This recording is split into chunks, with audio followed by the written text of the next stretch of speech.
Assalamualaikum warahmatullahi wabarakatuh.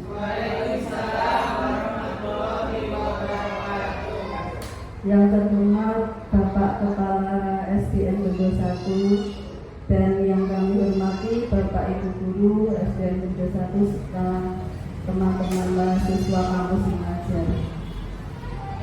Hari ini kita akan melakukan penindasan materi penerapan modul positif di sekolah. Pertama-tama marilah kita panjatkan puja dan puji syukur kehadirat Allah Subhanahu wa Ta'ala karena hari ini kita dalam keadaan sehat bisa mengikuti acara ini dengan lancar. Tak lupa salawat dan salam selalu kita haturkan pada junjungan kita Nabi Muhammad Sallallahu Alaihi Wasallam.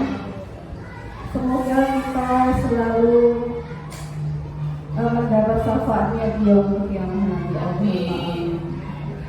Acara selanjutnya sambutan dari Bapak Kepala Sekolah kepada Bapak Kariman kami persilakan.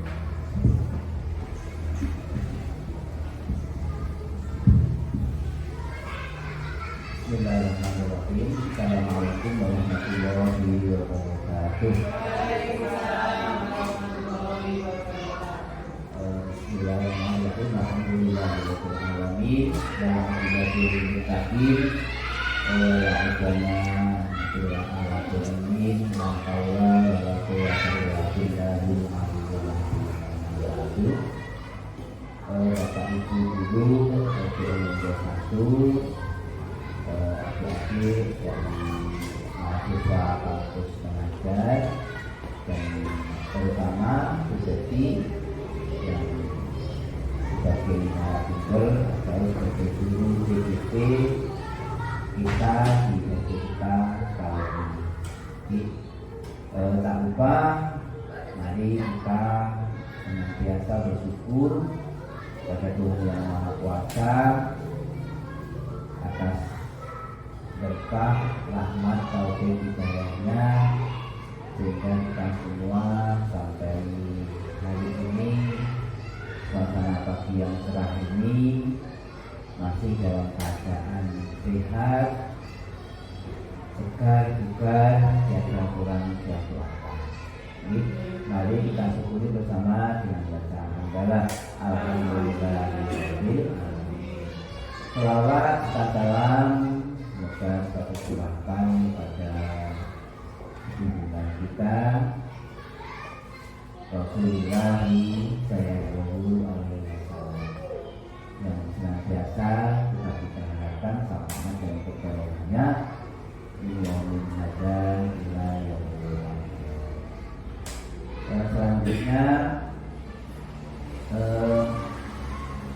bagaimana yang kita ketahui bersama bahwa hari ini, pagi ini kita semua berkumpul di ruangan ini dalam rangka mengikuti satu acara, yaitu diseminasi atau pengimbasan materi dari teman kita yang ikut PJP tentang penerapan budaya positif di sekolah kita yang kita pilih. Jadi kami berharap semuanya nanti bisa mengikuti dengan tertib, dengan lancar, dengan semangat, sehingga apa yang diharapkan oleh teman kita seperti nanti semoga bisa tercapai maksimal dan pada akhirnya nanti juga sangat bermanfaat untuk peningkatan kualitas pembelajaran di SD yang kita pilih. Jadi dan mohon nanti semuanya bisa mengikutinya apa dengan selanjutnya. Nanti untuk hal-hal lain yang terkait yang masalah sosial kita bisa dipersiapkan, bisa dilakukan tulis penelitian yang lainnya tetap semuanya berkumpul. Mungkin demikian yang bisa kami sampaikan. Yang jelas ini satu momen, satu kegiatan yang sangat positif. Oke, semoga nanti harapan kita ada teman-teman lain atau guru lain yang juga ikut PBB. Harapan kami nanti semua guru bisa ikut PBB. Ya sebenarnya sudah mendaftar ini beberapa kali, sudah sejak beberapa tahun lalu. Namun baru kali ini ada teman kita yang lolos, yang lainnya sementara belum lolos dan itu. Sehingga nanti harapan kami sebenarnya bisa lolos dan bisa menjadi TGP di SDM. Mungkin demikian yang bisa kami sampaikan. Secara kemungkinan mohon maaf dan selanjutnya kepada Bunda Tinggi, monggo acara ini bisa disampaikan ke teman-teman secara maksimal sehingga nanti benar-benar bermanfaat untuk kita semua. Demikian, Assalamualaikum warahmatullahi wabarakatuh.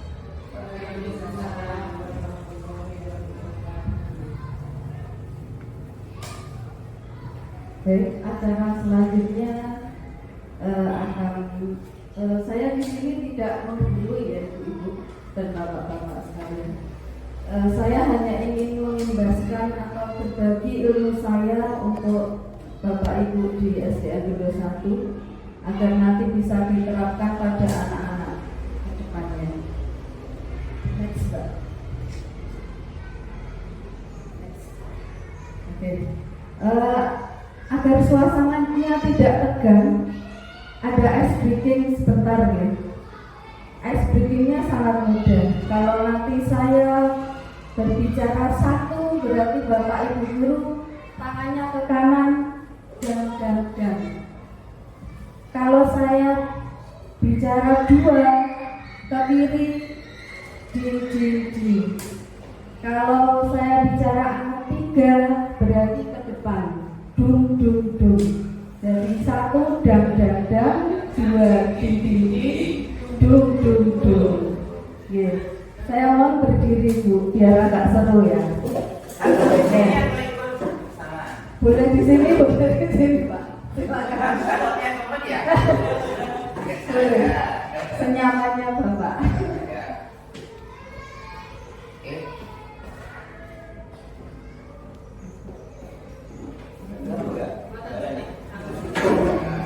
Oke.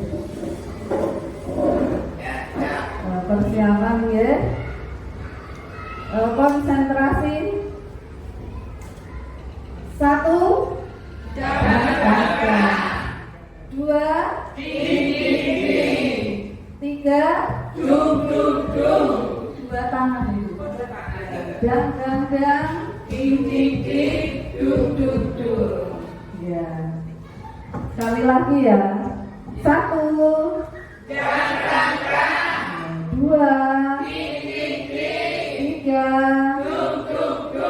Dua. Tiga. Satu. Tiga. Dua.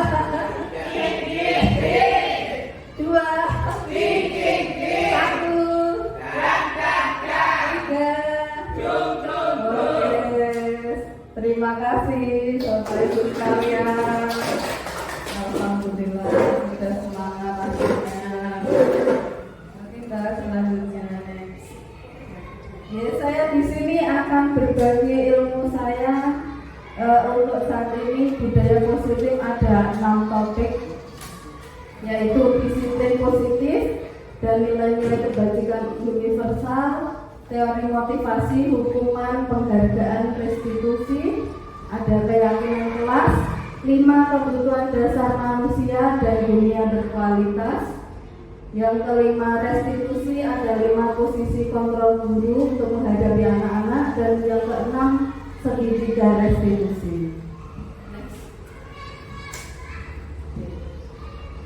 Budaya positif ini hanya apa ya? Ini gambaran saja. Tapi menurut Bapak Ibu, budaya positif itu apa sih, Bu? Bapak? Ya, betul. Budaya positif adalah kebiasaan baik yang dilakukan harusnya secara konsisten, tidak hanya satu kali saja, baru bisa disebut dengan budaya. Karena budaya itu adalah pembiasaan. Jadi pembiasaan itu tidak hanya satu kali, tetapi dilakukan secara konsisten. Seperti itu. Contohnya apa, Ibu? Untuk di sekolahan kita budaya positif, contohnya yang sudah sering kita lakukan, mungkin jenengan tidak sadar kita sudah melakukannya, tapi tidak tahu itu ternyata budaya positif. Iya, kebiasaan pagi, ya betul. Iya, betul. Ya. Kita pagi yang tiket sudah datang jam 6 lebih 15 menit, paling cepat setengah 7. Namanya kita menyebutnya 5S, yaitu salam, senyum, sapa, sopan santun. Itu. Terus ada lagi kebiasaan pagi kita, pembacaan Asmaul Husna. Terus ada lagi, ada senam pagi, biar anak-anak tidak hanya akhlaknya saja yang tertata, tetapi sehat juga, betul. Sehat jasmani dan rohaninya. Selain itu kita juga ada amal Jumat. Amal Jumat sebagai tabungan kita nanti di akhirat. Dan ada lagi Sabtu sehat. Kita menyebutnya Sabtu sehat karena anak-anak membawa bekal dari rumah, makanan bergizi dan minuman yang bergizi, mungkin juga buah juga. Next, Mbak. Untuk disiplin positif itu pendekatan untuk menerapkan disiplin. Namanya disiplin, sudah tentu kita harus taat pada peraturan yang ada. Kalau kita melanggarnya, namanya bukan lagi disiplin. Tetapi disiplin positif di sini tidak ada hukuman ataupun hadiah penghargaan. Yang ada hanya mereka melakukan saja dengan kesadaran dirinya sendiri tanpa ada paksaan. Seperti itu. Contohnya sudah ada di sini, datang ke sekolahnya lebih awal, berpakaian rapi, sopan. Ini termasuk budaya positif yang menjaga kebersihan lingkungan, masuk ruang kelas memberi salam, termasuk juga disiplin positif. Next. Untuk kebajikan universal, namanya kebajikan otomatis adalah hal-hal yang baik, ya, yang baik yang harus kita lakukan untuk anak-anak kita agar menjadi anak yang sesuai dengan filosofisnya KHD. Sebagai guru kita hanya menuntun, membimbing anak-anak agar karakter mereka itu menjadi karakter baiknya lebih tajam lagi. Kita hanya memperjelas saja karena anak-anak itu bukan kertas kosong ya ibu-ibu.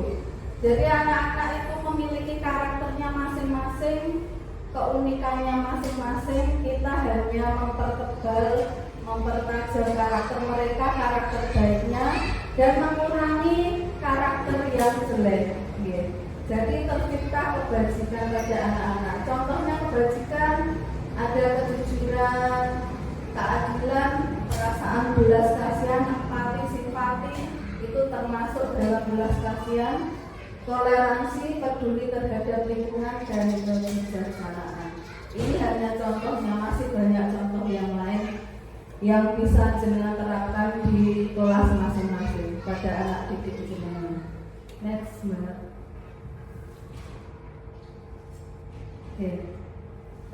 Teori motivasi yang saya pelajari adalah 3 teori motivasi dari Diane Gosden, yaitu untuk menghindari ketidaknyamanan atau hukuman. Anak-anak itu biasanya melakukan kebaikan hanya untuk menghindari ketidaknyamanan atau hukuman. Ya atau tidak itu? Yang selama ini jangan sudah lakukan dan ketahui dari anak-anak. Yang kedua, untuk mendapatkan penghargaan atau imbalan dari orang lain. Terus yang ketiga, untuk menjadi orang yang mereka inginkan dan menghargai diri sendiri dengan nilai-nilai yang mereka percayai. Dari ketiga motivasi ini, menurut jenengan yang paling baik itu yang motivasi keberapa?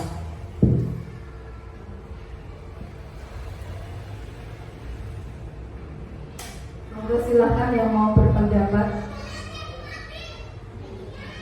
Yang mana motivasi beberapa? Satu, kedua, atau ketiga? Dan alasannya kenapa? Saya ingin tahu. Mungkin saya dan jenengan beda pendapatnya, tetapi kita mencari yang terbaik untuk anak-anak kita. Yang mana Bu, Pak? Mungkin Pak Sariman. Yang mana Pak? Yang terbaik. Yang terbaik kan di antara 1, 2, 3 ini. Iya. Nomor 1. Kenapa Pak? Untuk menghindari ketidaknyamanan. Yang terbaik. Iya. Terus kenapa, jelaskan alasannya? Kenapa anak-anak kok lebih memilih yang nomor 1? Karena anak-anak pada umumnya itu mencari suasana yang menurut dia itu nyaman dan dia tidak ada hubungan terhindar dari itu. Menurut kami. Sehingga suasana nyaman, suasana senang, suasana bahagia itu memang sudah kita semua. Menurut kami. Mungkin barangkali yang lainnya juga. Ada pendapat yang lain Bu? Ibu Siti, Bu Dwi, Bu Yari. Yang nomor berapa? Setuju dengan pendapatnya Bapak Sariman. Itu untuk anak-anak sekarang ya, berarti yang terjadi sekarang ya. Memang anak-anak saat ini motivasinya sekarang adalah menghindari ketidaknyamanan atau hukuman. Padahal seharusnya kita harus menuntut mereka untuk tidak melakukan itu. Jadi kita harus menuntut mereka dengan kesadarannya mereka sendiri melakukan kebaikan kebajikan itu tanpa adanya takut terhadap hukuman. Jadi yang terbaik adalah yang nomor 3, menghargai diri mereka sendiri. Jadi kalau mereka berbuat kebajikan tidak hanya untuk orang lain saja, iya.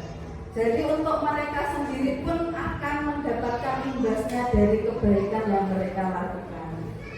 Seperti itu Bu.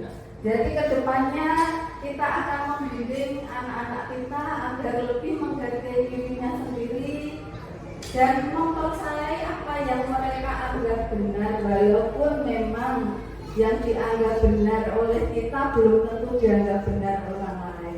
Tapi setidaknya kita sudah melakukan kebaikan. Okay.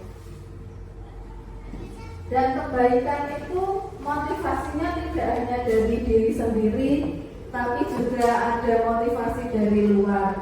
Jadi motivasi dari luarnya adalah bimbingan dan tuntunan kita. Sudah tentu ada kolaborasinya antara kita di sekolah dan orang tua di rumah. ada kolaborasinya. Jadi anak-anak tidak hanya melakukan kebaikan di sekolahan, tapi juga dimanapun mereka berada, mereka selalu melakukan kebaikan.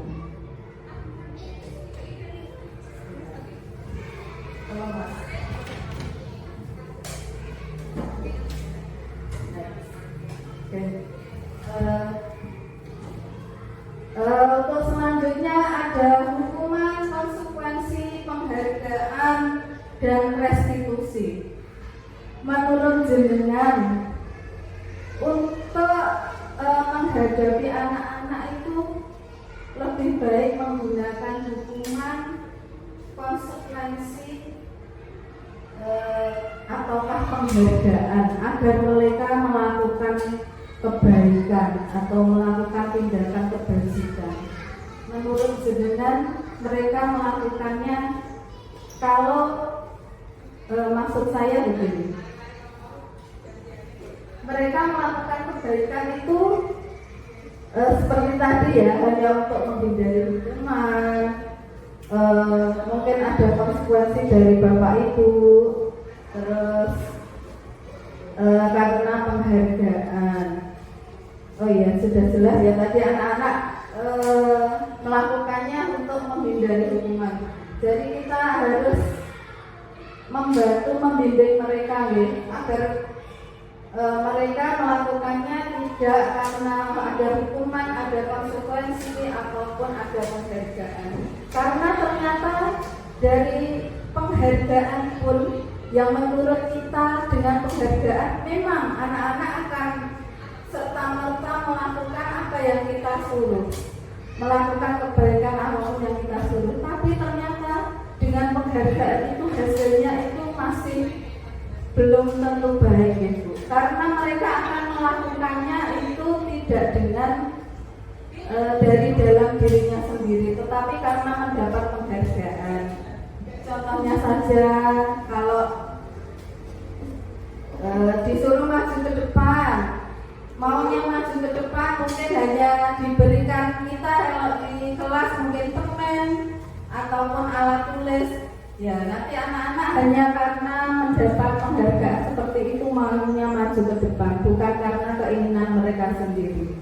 Seperti itu, Bu. Next, Mas. Oke. Di sini ada contoh pembahasan ya tentang hukuman, konsekuensi, atau penghargaan. Jadi kalau yang ini, kalau dari nomor 1 termasuk hukuman, penghargaan, atau konsekuensi, Bu. Nomor 1, Adi malas belajar sehingga nilainya jelek. Iya, konsekuensi, betul. Yang nomor 2, Mita memakai sepatu berwarna coklat sehingga oleh Pak Anton disuruh melepas sepatunya selama meninggalkan. Iya.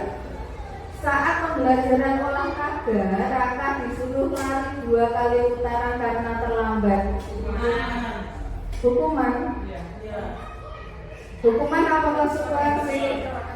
Oke, dilihat dulu. Ini kan ya, Raka terlambatnya saat pembelajaran olahraga. Jadi teman-temannya otomatis karena pembelajaran olahraga, teman-temannya kan sudah lari. Jadi kalau Raka disuruh berlari itu namanya konsekuensi, bukan hukuman. Karena dalam kondisi ini adalah saat pembelajaran olahraga. Yang nomor 4, Wina tidak mengerjakan PR sehingga Wina disuruh mengerjakan sebanyak 3 kali.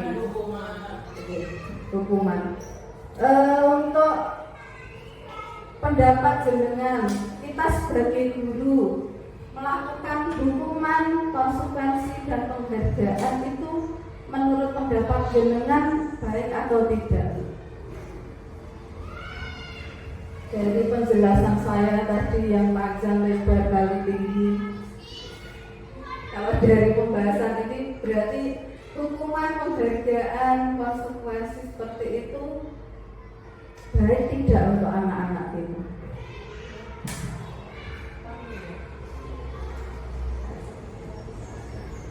untuk disiplin. Saya kira itu juga harus perlu diadakan, Mbak.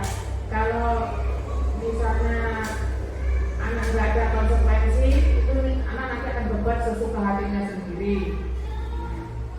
Terus tetapi ya harus ada disesuaikan dengan permasalahannya. Ya, sangat benar sekali.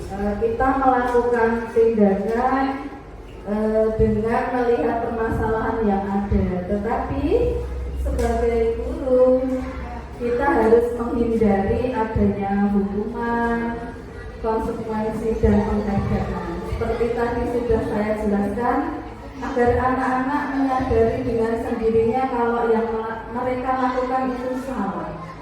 Jadi kita ada nanti namanya restitusi. Restitusi itu kita menyadarkan anak-anak agar anak-anak itu kembali menjadi dirinya mereka sendiri, dirinya yang terbaik maksudnya. Jadi sebelum mereka mengetahui hal-hal buruknya, mereka sebenarnya adalah anak-anak yang baik, memiliki karakter-karakter yang baik. Jadi dikembalikan kepada namanya anak-anak. Kalau anak-anak tidak bisa diberitahu dengan dalam pelajaran, kita bisa melakukannya saat permainan.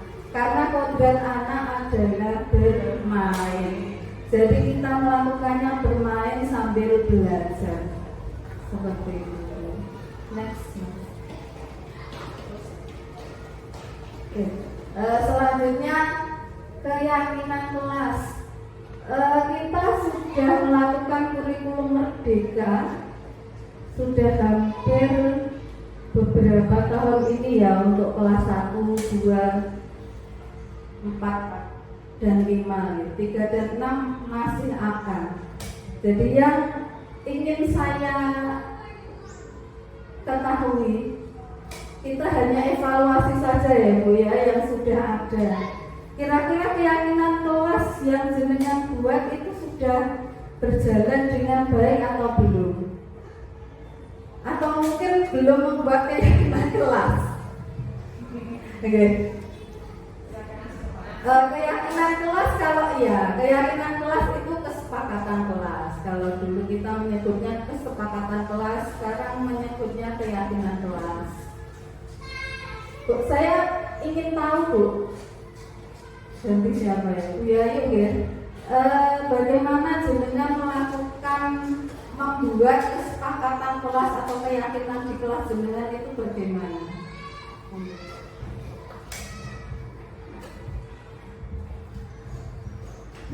Pembuatan keyakinan kelas kita melibatkan murid. Terus yang membuat itu juga murid. Terus yang melaksanakan itu juga murid, tapi guru juga harus ikut terlibat. Mungkin ada yang lain cara pembuatannya sama, hampir sama. Oke, baik.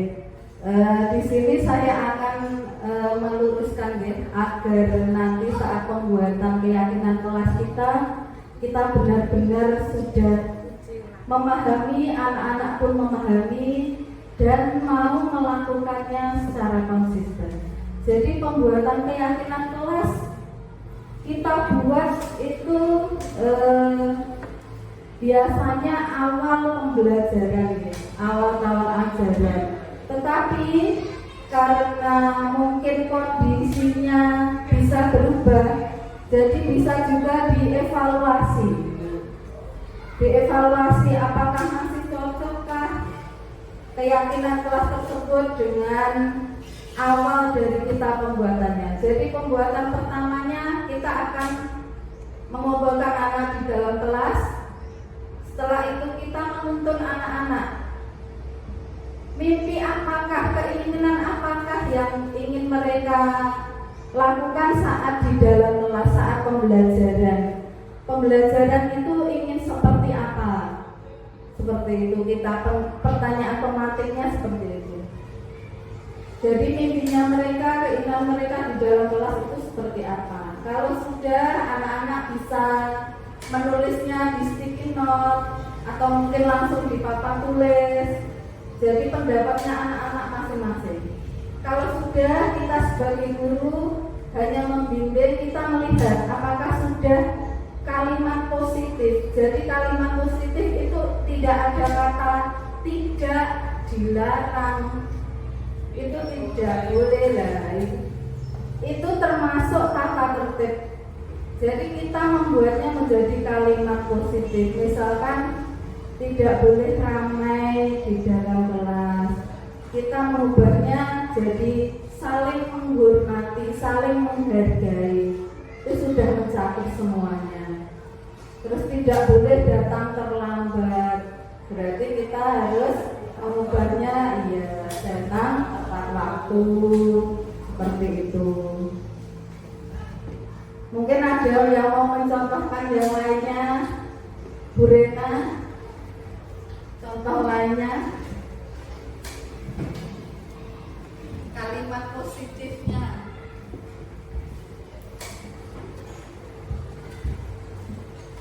Misalnya kalau tidak boleh makan di dalam kelas, kalimat positifnya makan dan minum di saat jam istirahat.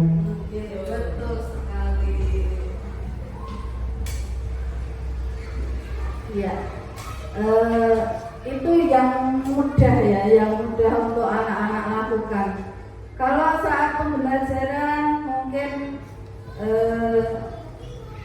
anak-anak saat mengerjakan tugas yang kita berikan, terkadang anak-anak kan tidak mau mengerjakan. Itu kalimat positifnya bagaimana? Tidak mau mengerjakan, berarti kalimat positifnya bagaimana? Tidak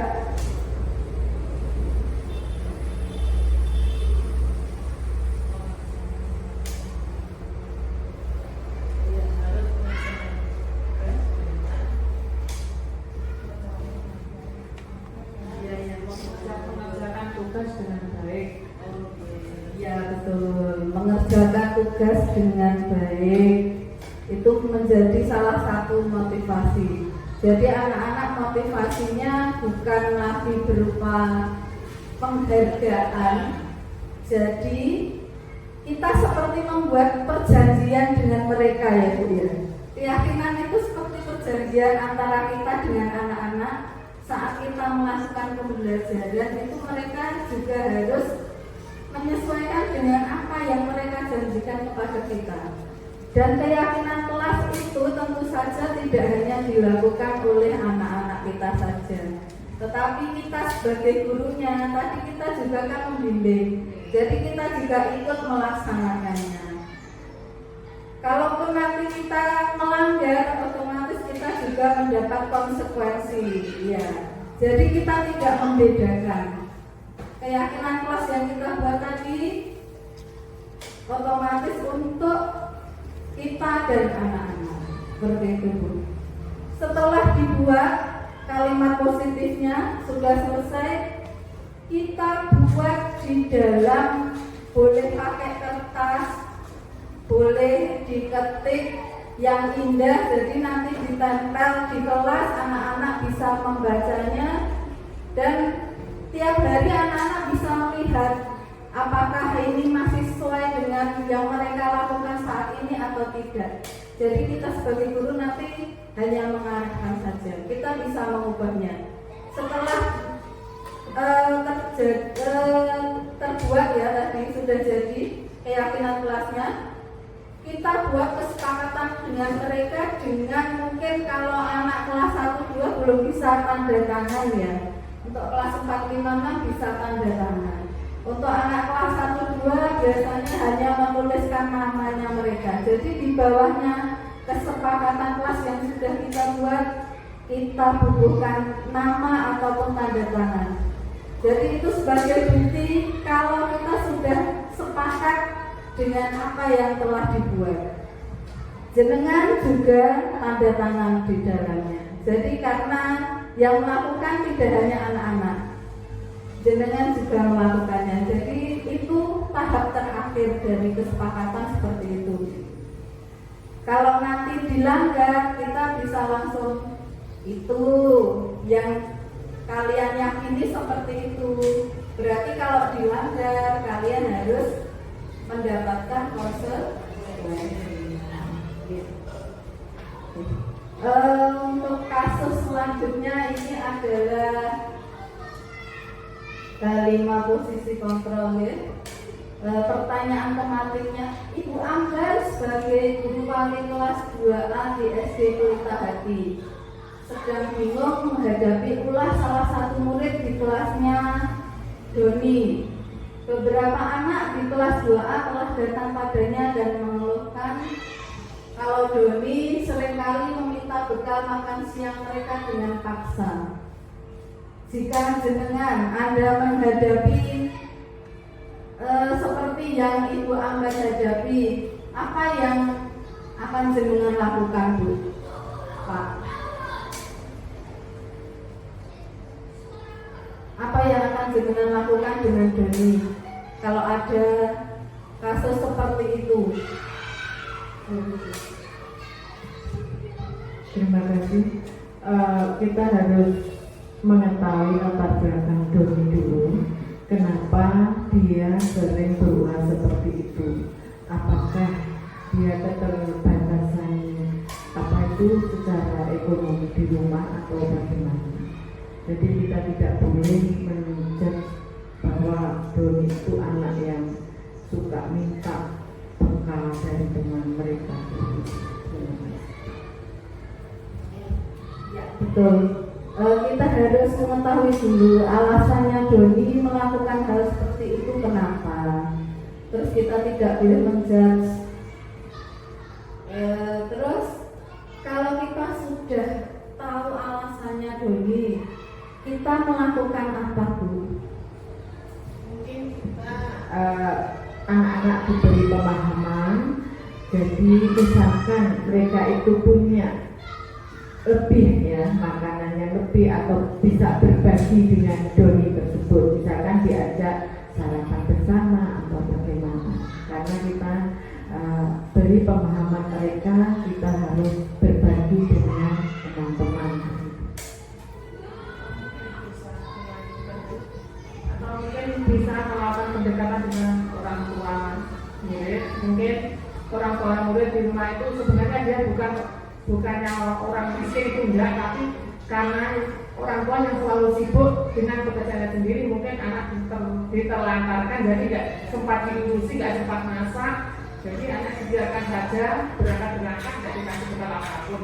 Nah, mungkin kita bisa melakukan pendekatan dengan orang murid untuk supaya anak kalau mau berangkat itu dipersiapkan dulu, apa mungkin kalau masih sudah bekal dan kita ceritakan juga apa yang dilakukan anaknya itu waktu di sekolah sekarang.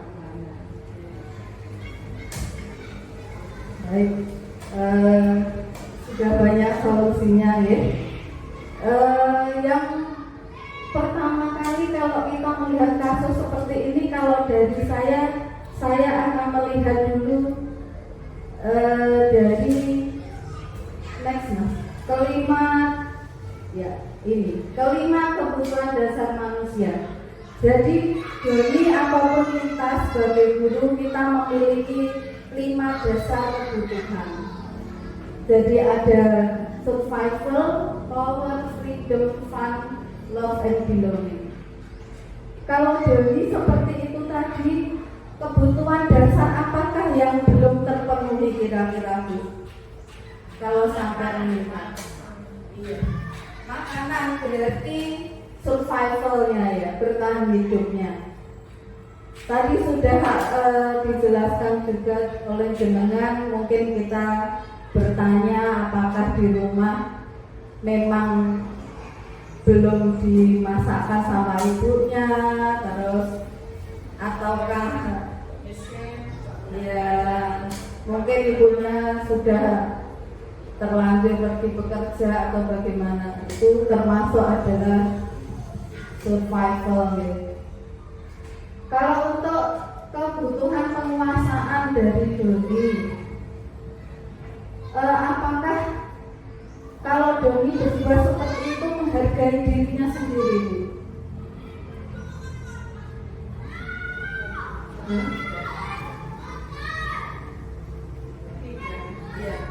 Tidak ya, dia tidak menghargai dirinya sendiri dan tidak menghargai temannya, karena dia memaksa, kan tadi memaksa meminta pada temannya, jadi dia merasa berkuasa terhadap teman-temannya itu, jadi mereka tidak menghargai. Terus untuk kebebasan, dari segi kebebasan mungkin teman-temannya tidak bebas karena Doni melakukan hal seperti itu, tidak bebas memakan bekalnya. Seharusnya kalau Doni ingin dengan minta pun temannya pasti memberi. Terus untuk kesenangannya, dari kebutuhan kesenangan temannya kan otomatis tidak senang.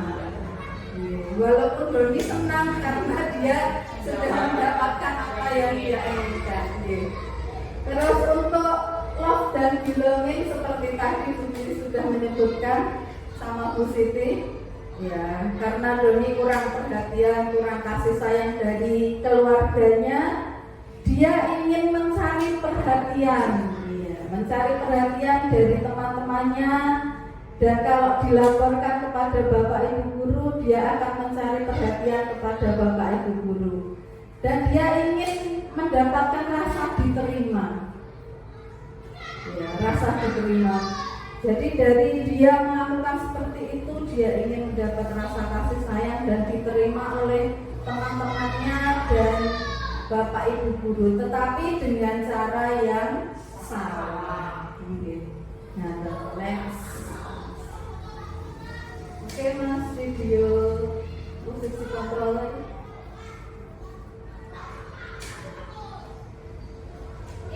Ya, kita akan melihat video ini tentang posisi kontrol kita sebagai guru.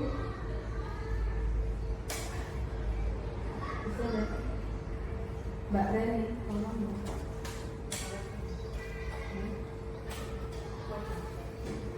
Oke.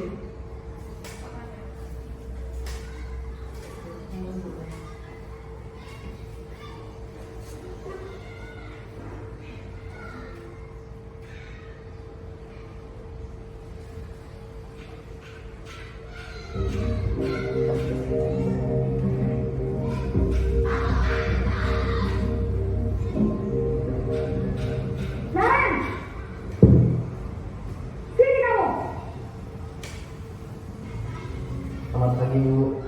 Selalu terlambat. Kamu deh, pasti terlambat. Maaf Bu, saya Apa? Apa coba? Alasan kamu apa lagi?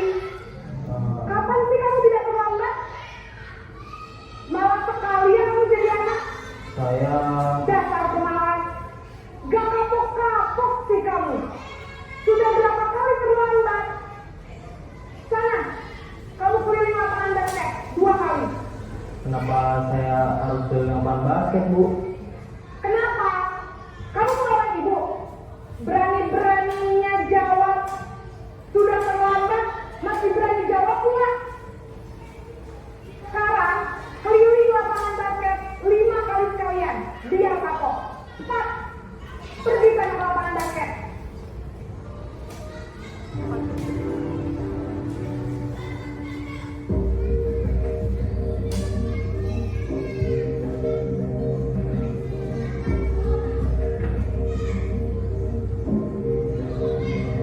Naren!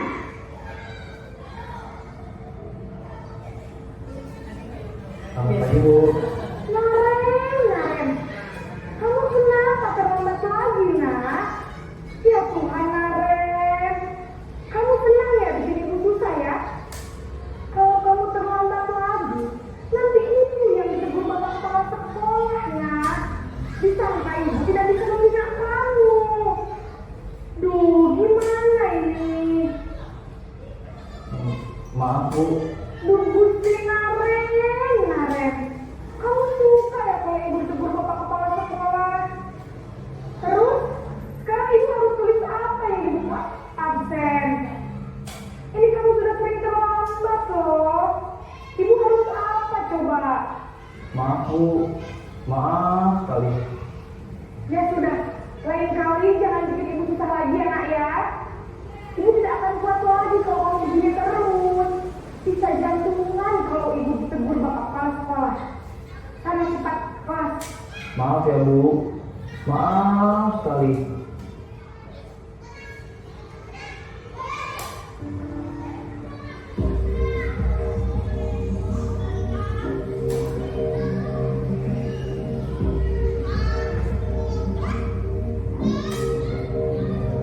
Naren, Naren lagi ya. Selamat pagi Bu. wah sudah jam berapa ini nak? Terlambat lagi ya sayang. Iya Bu. Habis ibu saya lupa membangunkan saya Bu. Kamu mau menyalahkan ibu kamu. Kamu bukannya anak yang larinya paling kencang. Kok terlambat sih? Iya Bu. Saya memang selamat bangun tadi. Jadi biarpun saya lari kencang, tetap jaga kejar Bu. Ya sudah sana. Nanti lain kali larinya lebih kencang lagi ya. Biar gak terlambat lagi. Bikin senang ibu. Demi ibu. Bisa kan? Bisa lah Bu. Ya sudah sana masuk kelas. Ibu beresin urusan absen kamu. Kamu ini ada-ada saja.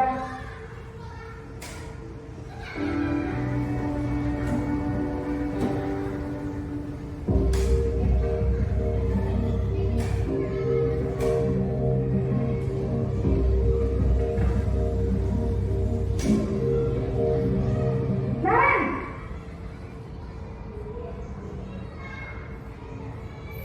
Selamat pagi Bu. Naren, apa peraturan sekolah kita tentang jam berapa kita harus masuk sekolah, nak? Kita harus di sekolah jam 7 Bu. Iya betul, sekarang sudah jam 7.20. Naren sudah tahu konsekuensinya jika terlambat hadir. Paham Bu. Saya harus tinggal kelas pas jam istirahat selama 20 menit. Iya benar, konsekuensinya demikian. Jadi nanti jam 9.30 pas istirahat, kamu harus tinggal di kelas, kerjakan tugas tambahan untuk ketertinggalan kamu, ya? Baik Bu.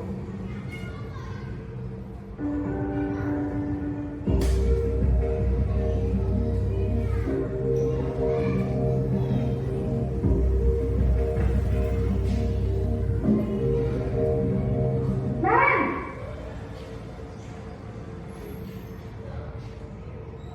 Selamat pagi Bu.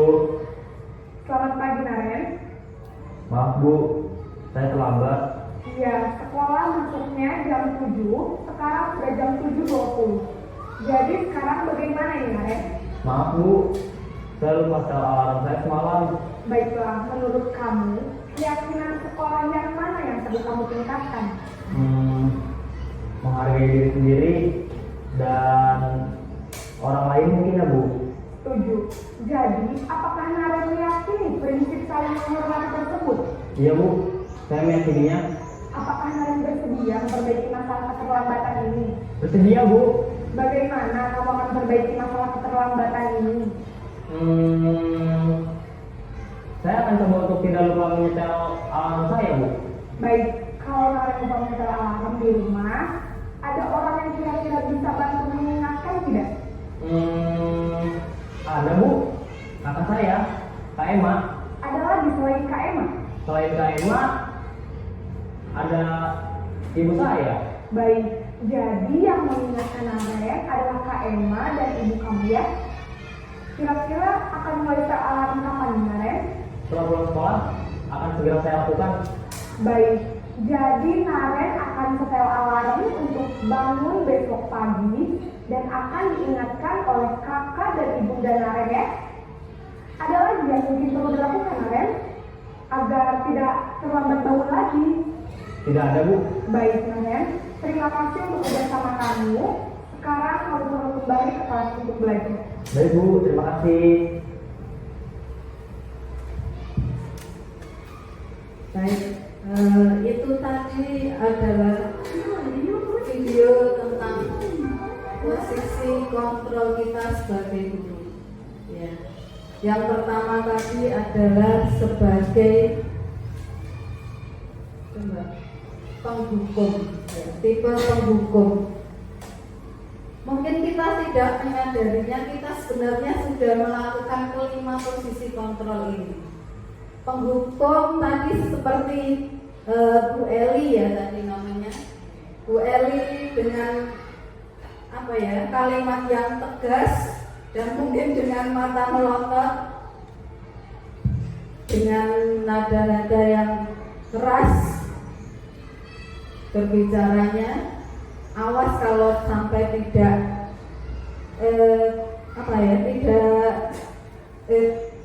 kalau masuk terlambat lagi ya tadi ya. Ya. Itu ciri khasnya penghukum ya. Mengancam, jadi mengancam anak-anak itu ciri penghukum. Terus posisinya sebagai teman. Sebagai teman mungkin lebih halus lembut lagi, layaknya kita menjadi teman mereka. Terus sebagai pembuat rasa bersalah, nanti saja Mbak Ibu. Oke, masih ini dulu ya. Pembuat rasa bersalah. Jadi kita membuat mereka itu dalam posisi merasa mereka yang bersalah. Ya. Terus sebagai posisi pemantau. Pemantau itu kita lebih kepada peraturan yang berlaku di sekolah kita. Tadi sudah dijelaskan dengan Bu Eli apa peraturan di sekolah kita. Tadi seperti itu Bu Eli. Terus sebagai manajer kita lebih mengarahkan anak-anak agar menyadari apa yang mereka lakukan itu salah dan mereka bisa memberikan solusi dari permasalahan yang mereka lakukan. Itu sebagai posisi manajer. Dari kelima posisi kontrol ini, Bapak Ibu yang paling banyak dilakukan, yang paling sering dilakukan yang mana?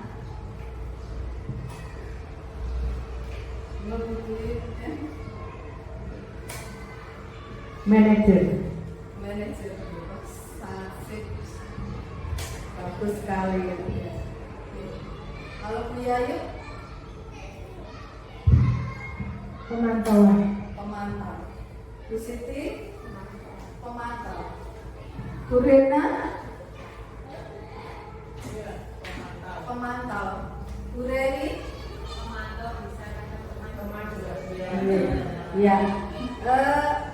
Seperti juga yang saya lakukan, saya lebih banyak seperti teman mereka daripada seperti guru. Karena anak-anak kecil yang saya ajar, jadi saya lebih banyak ke teman. Dan ternyata apa yang saya lakukan itu belum benar. Next Mbak. Ini. Kalau sebagai penghukum biasanya kita menggunakan, kalau hukuman fisik kita tidak ya, mungkin kita verbal, secara tidak sengaja mungkin kita melakukannya.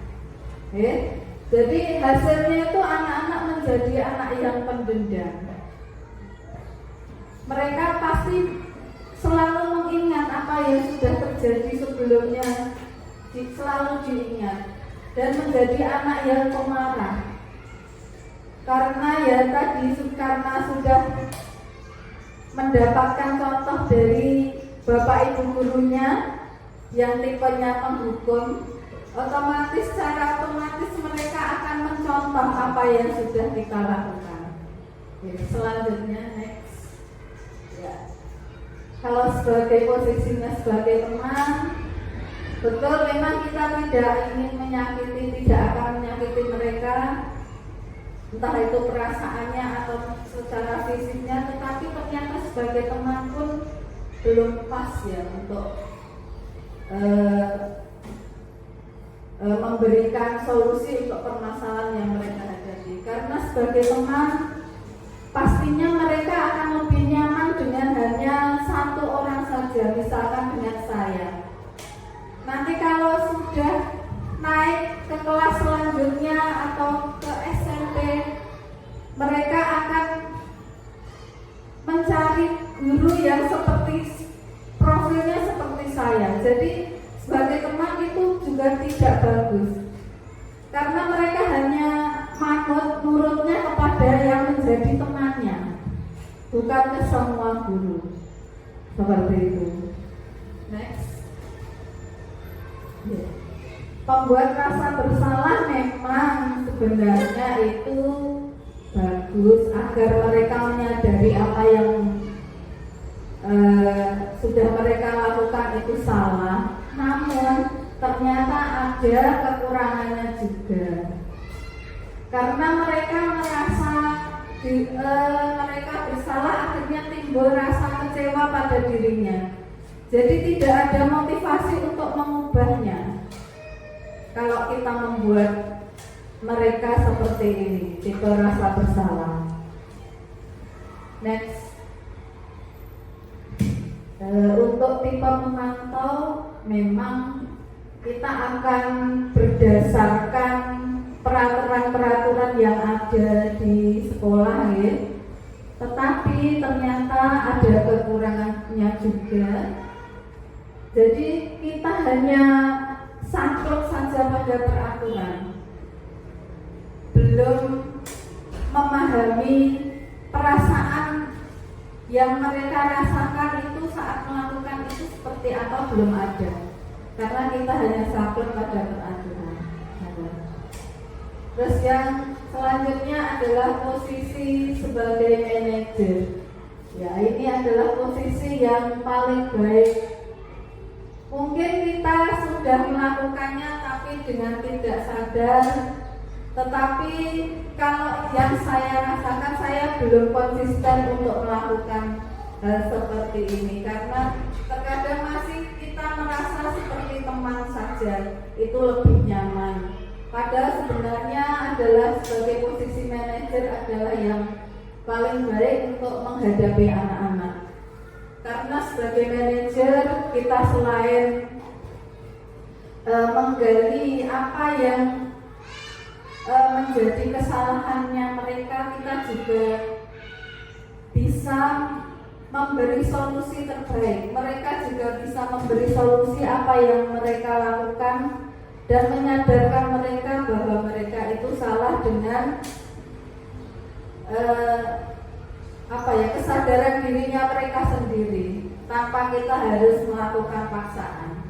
Nah, next, Mbak. Ya, selanjutnya adalah restitusi.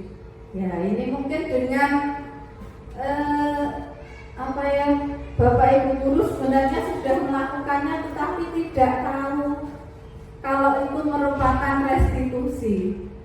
Restitusi itu adalah pemecahan masalah yang paling baik ya, bukan dari tipe pemukul, pemberi penghargaan tadi. Ya, restitusi ini adalah yang terbaik, yang karena ini sudah teruji ya Bu. Ini ada kasus untuk restitusi ya, atau maka di dalam kelas saat pelajaran sedang berlangsung. Ya. Kalau kemarin yang sudah saya lakukan itu untuk merestitusi anak-anak yang melakukan hal seperti ini, yang pertama saya lakukan adalah menstabilkan identitas.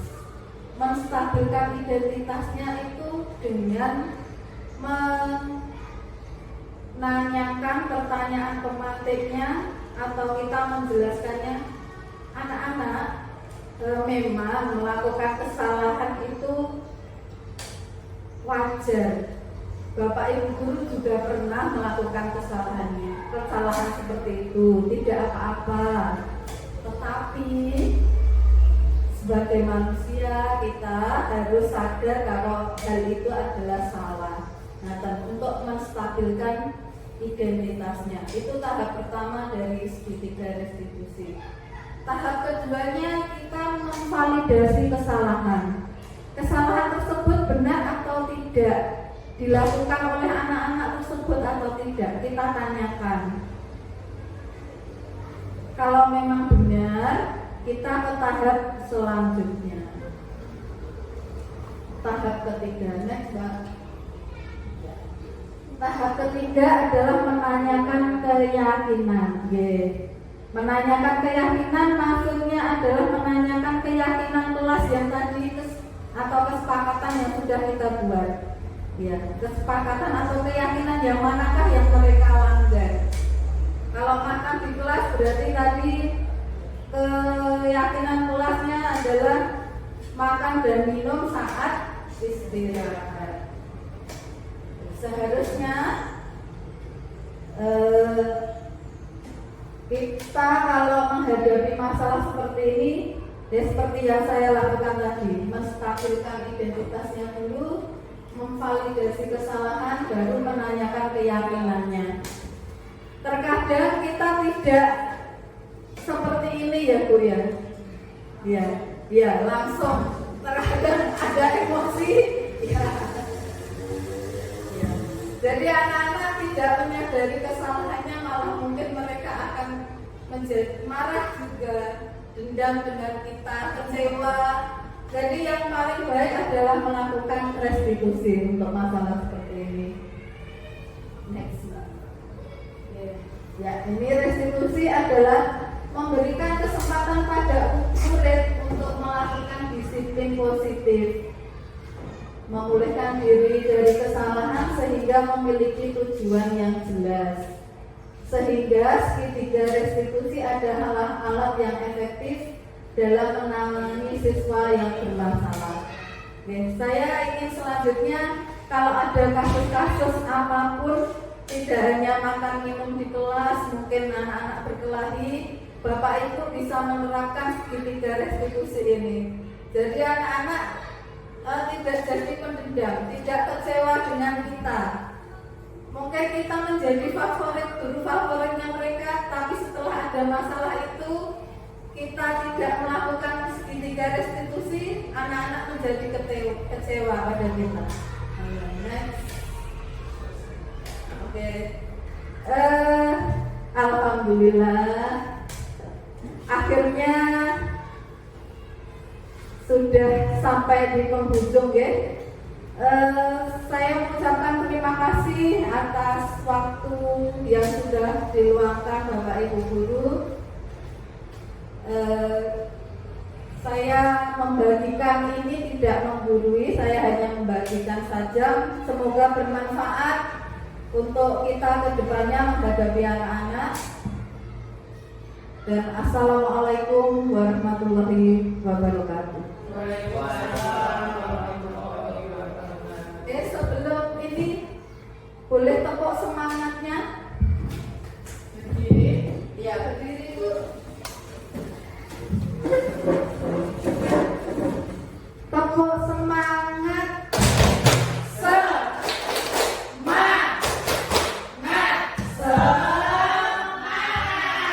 Oke, terima kasih.